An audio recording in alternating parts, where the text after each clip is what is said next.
Welcome into the Jamey Chadwell Show. It was a classic of a football game in Fargo, North Dakota on Saturday night. An ESPN audience watched it. Bucs forced the five-time defending national champs to overtime before falling 24-17. Kevin O'Rourke alongside Coach Chadwell. And Jamey, I think a lot of people were surprised after. I don't think you were, but how satisfying was it to see your team play with the confidence and the belief that they belonged on that type of stage? But that part was very satisfying. We worked hard as a staff to cultivate that type of mentality and that culture, and so we weren't surprised by it. We knew we'd go up there thinking that we could win, and our guys did that. You know, they didn't let the stadium, let the noise, let anything intimidate them. They believed they were going to win until the very last second, and so I was proud of that. You know, we obviously got beat, and so there's some. We don't like being patted on the back, being 0-1. I think that shows everybody thought we was going to get killed, you know, instead of going up there. But I was proud of our guys. For someone who's been around this place and been around this place twice, what was it like to see the build-up to the game and then probably after some of the comments you've heard, and just for your program, the type of exposure and the university? You know, it was amazing, to be truthful. Just the build-up, to have the opportunity, ESPN, and you know, and do all the things to go through what those big-time programs do on a weekly basis. To have our players experience that was pretty special, and then to be in an atmosphere that they had, and to play the game that capable it was, and then to have a lot of their fans, you know, standing O on the way out, and just everything was great except for the final score. I'll put it that way. And to see our program and the university be put on that level, and to represent them, our players represented them extremely well. And that's something that we can take forward, knowing that you know, our guys have put in a foundation that's solid. Take a look at some first half highlights from the game on Saturday. Bucs preseason number 6, North Dakota State preseason number 1, and that was quite a pregame ceremony they had. We missed it. Obviously, they were doing I knew they were raising the banner and all that. We didn't want to come out there and see all that stuff, but everybody told me it was one heck of a show. So, Bison came into this one not having lost a non-conference home game in 13 years. That's 42 straight games. The Bucs certainly gave them all they had. They get the ball first, and your defense really kept you in the game in the first half. They did. It was a defensive battle early on. I think both teams had chances to make some plays, and some of them made them, some of them didn't. But it was I thought our defense really played well and did a lot of good things there to attack them, because they're obviously a power team, and our guys did a good job of that. Anthony Ellis on the attack there, 18 tackles for loss, 7 sacks last year, gets one of 3 CSU sacks in the first half. Your defense gets them off the field quick, as you get another look at Anthony running free, and that's going to be a good formula for you guys if he's unblocked. Yeah, if we can handle that people do that all year, we'll be fine. You guys get the football to start out. Kyle Copeland, your starter, 4th career start, but a guy that's played a lot of football, and you knew it was going to be a test against a really good defense. It was. You know, I think this first drive we had really good field position, and we had a chance here to actually make a big play, and just miss the throw here. I mean, we make that throw, the guy's open. We're inside the 50-yard line, and then we, 3rd and long, 3rd and 12 is not how you want to start, and then they, get us a sack here. So not the start you wanted, but I think we sort of felt our way in there a little bit instead of attacking. So that's part of it. Greg Menard with the sack for North Dakota State. They're returning top defensive lineman. Bison get the football in good field position. You guys get them off the field right away. We did. You know, that obviously that drop pass helped there, and then it's 3rd and 6, and our defense did a great job of getting pressure, forcing the quarterback into a throw, and our linebacker there does a great job of knocking the ball away. J.D. Sosby stepping into a starting role for Aaron Brown, Bucs leading tackler the last 2 years. He gets the deflection. You guys get the football back, and you make your first big play of the day offensively. Yeah, we get some great blocking here on the perimeter, and Mike obviously can go and thing. He finishes this run, man. He just drills the safety right there. So we get good field position.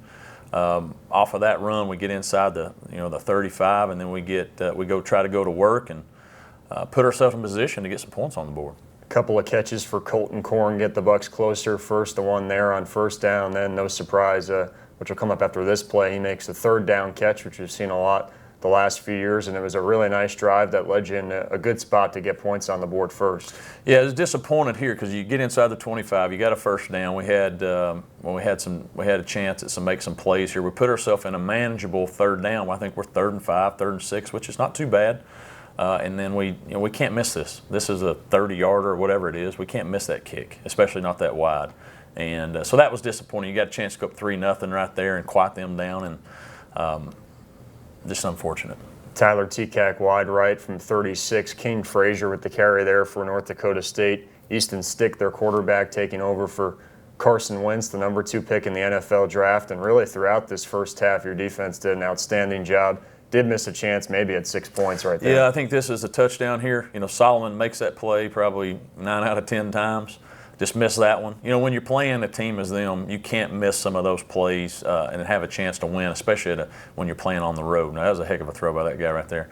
But I thought they did. They got North Dakota State. We got North Dakota State off schedule.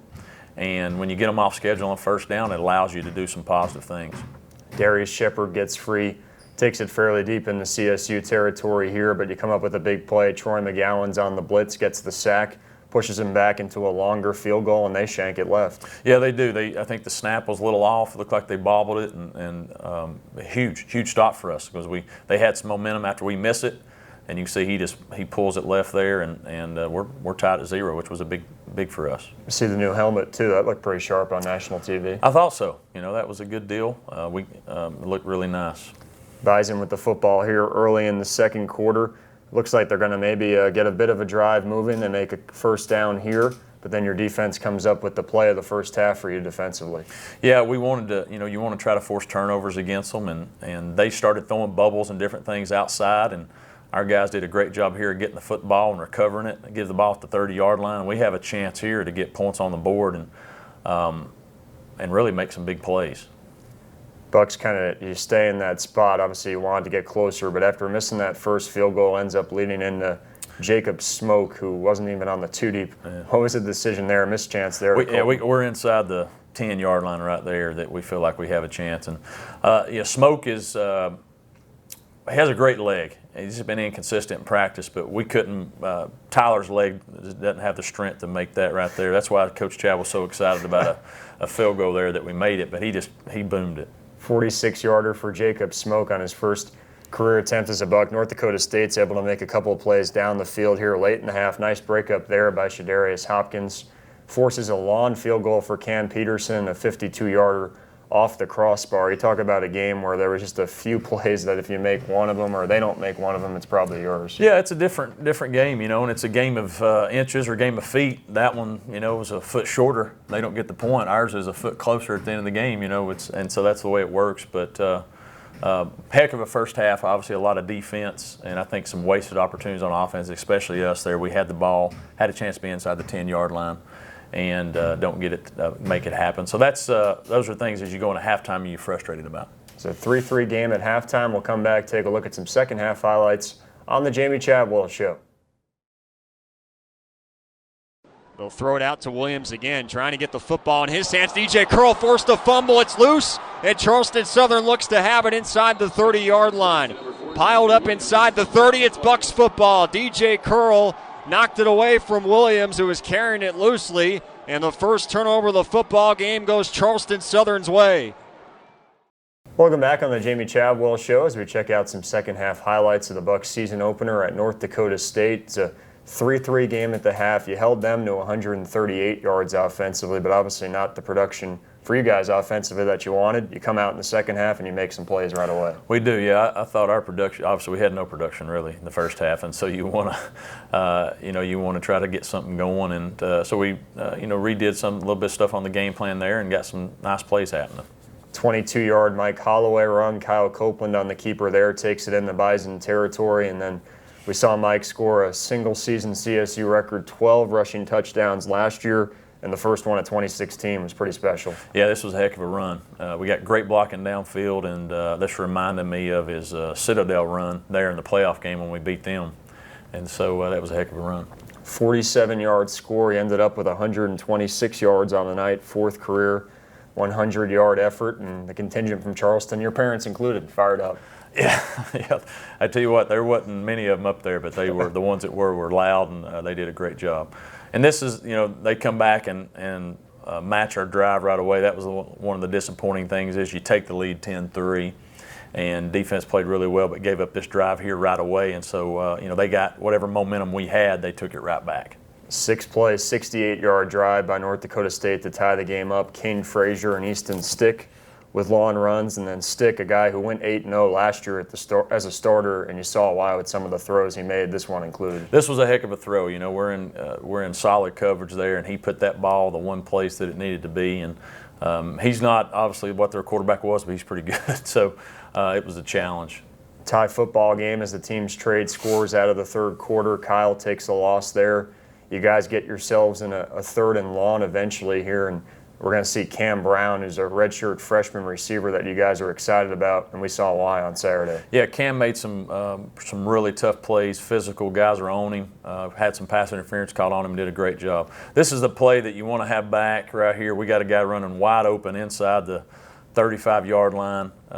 Quarterback forces the ball. Just a terrible decision here, and we got a chance to really get momentum back and answer their drive. But for whatever reason, we didn't do that, so we got to go back out and play some defense. Score held padded a while for 10-10 as we fast forward early into the fourth quarter. Bruce Anderson, a fourth down run there, Stick on the run into your territory, and then he makes another play deep down the field. Yeah, this was a nice throw. I mean, we got some coverage there. Our defensive back, DJ, just didn't do his proper alignment. And on 3rd and 3 there, they make a big throw, and so they take the lead 17-10, and we need to go try to answer. 47-yard pass play to R.J. Erzendowski put the Bison ahead for the first time in the game, and you guys don't score on this possession, but you do push the ball far enough where you're able to swing field position. Yeah, I thought this was the drive that we had a chance right here. We get a PI, which was a huge play. They tackled the guy because they couldn't guard him, and it was all night. We probably should have got more calls, to be truthful.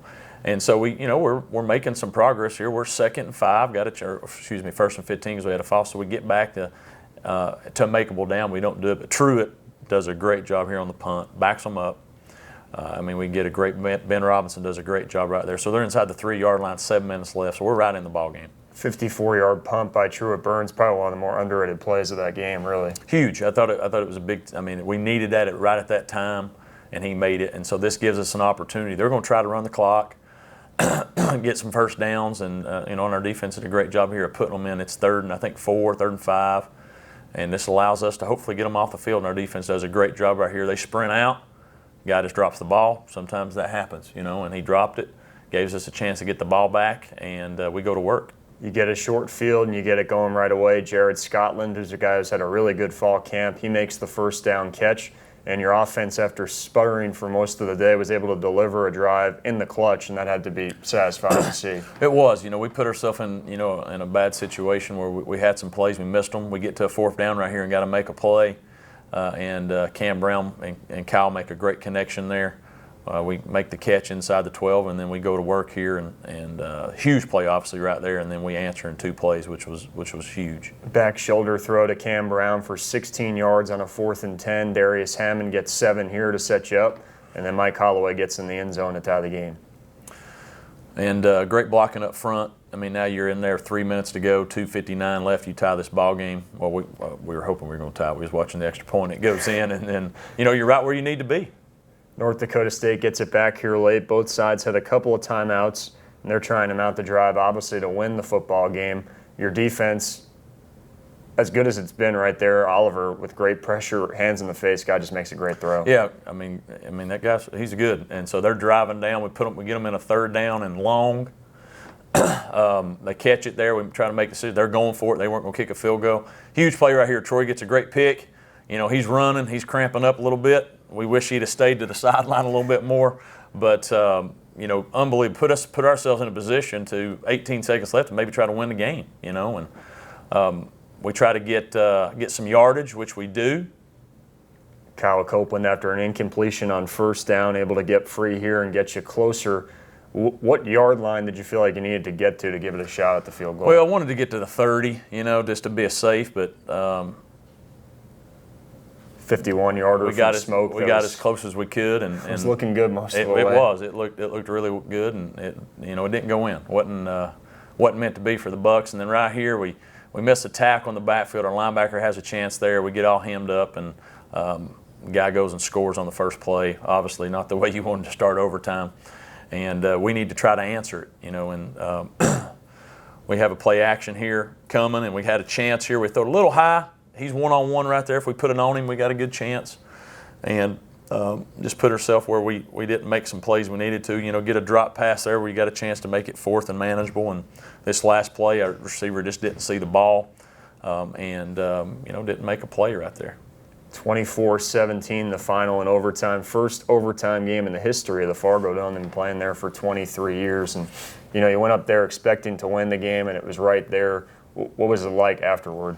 There was a lot of disappointment. There wasn't a lot of happy people in the locker room. I mean, I think our guys and everybody saw we laid it out there on the on the line, and left everything out on the field, which we knew we would. And as a coach, you just wish, man, what could I call differently, or what could we have done differently to have the outcome different? And as you come back, you watch the video, you see how good they are, and you see some things. Man, I wish we'd have done this. And if you learn from it, like I believe we will, then it'll make us better in the long run.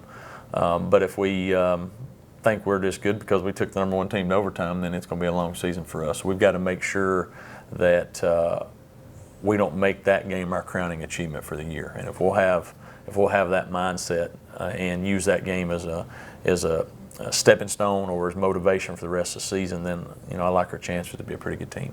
CSU turns the page forward this week for its home opener against Kentucky State, and we'll touch on that briefly after this on the Jamey Chadwell Show. Jared Scotland, Colton Korn, the receivers out to the left. Cameron Brown, the receiver, to the right. He had a catch go for 21 yards on CSU's last series. Korn now motions, he slot to the right. Copeland takes the snap from Joe Gold. Play action fake, double move, Brown open near the 40 and makes a leaping catch there. Cam Brown, second straight series, a catch of 21. Down by 7, still all 3 timeouts left for North Dakota State, 2 for CSU, so not the ball game if you don't get it here, but they'll put you in a tough spot if you can't come up with it. And the crowd here certainly knows it. Someone make a play for CSU. Cam Brown's made a couple. He's the lone receiver to the left, 3 to the right. Now Hammond motions out of the backfield right. 4-man rush. Copeland going Cam Brown's way. Back shoulder inside the 15 to the 12. Cam Brown again. 3 huge first down catches. That one goes for 17 and sets CSU up at the North Dakota State 12. Cam Brown, 3 huge first down catches in the second half, including the one on 4th down. And Jamey, he's a guy that you guys saw last year in fall camp, redshirted. He's going to be a good player. We think so.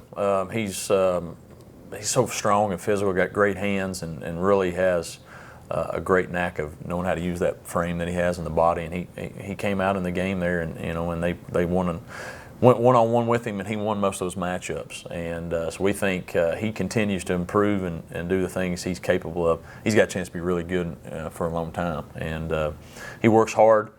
He's got a good attitude, and what that's going to allow us to do, people are going to start probably doubling him. That's going to allow us to do some things with some other people that maybe didn't get the opportunities in our first game there because of the coverage they were playing. Cam Brown, a newcomer on the field. Mark Tucker, your quarterback's coach. He's a newcomer to Acton. Let's take a look. How much weight have you lost already? I know. Boy, it's just dripping off of you. Hey, what a grill out last night. Hyder, man, he was great. And Winchester, what a storyteller that guy is. And Hyder, he's a magician with the steaks. What do you think, Corn? Where's he going? Man loves Pokemon. Willie, what are you doing? Coach, it's a rare one. I've got to catch them all. He's not a Pokemon. Obviously, you guys did that last year. You, Gabe, and Willie. You get Tucker in the fold this year, and that's pretty high level. That was pretty good. He obviously, really doesn't have a clue about what he's doing. He looked like an extra in there, but we'll work with him. After all of the awards that we got for last year's commercial, we wanted to stretch it a little bit more. Show our acting chops. He begged to get in. We allowed him to get in. He paid us money to be truthfully, so he could be a part of it. And but not bad for his first time. Pokemon, not Pokemon. Pokemon, not Pokemon, exactly. That's all you need to know. We know Brian Hyder, you're welcome. If you're watching, you're welcome. And Chuck Winchester, missed you on the call yesterday for the Big South. Yeah, Really, where was he? You know what? Ever since he's had that Lyme disease, it's been tough on him.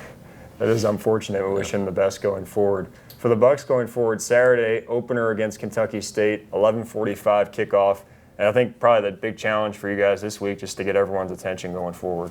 Yeah, that's the huge one. Is one, you know, there's a lot of unknown about Kentucky State. A lot of new players on their team, obviously new coaching staff. So that's a challenge. You got the unknown, and then two, you know, coming off the game that we had as late as we got back, there's a lot of things going against you. And the sign of a good team is that you're able to move forward, put your focus where it needs to be, and come out and play well and play the way you're capable of. So that's been, our challenge is to get our guys to get over last week. It's over, and go forward and improve. And Kentucky State, I know, knowing their coach, obviously been in a lot of great places. He's going to come here expecting to win, and he's going to have his guys ready to do that. And if we just think we're going to walk through the motions, then it'll be a long day for us. So we've got to make sure we come out and do our job. It's John L. Smith and Kentucky State. They come to Buccaneer Field Saturday, 11:45 a.m. kickoff here in Charleston. For Jamey Chadwell, my name is Kevin O'Rourke. Thanks for watching The Jamey Chadwell Show.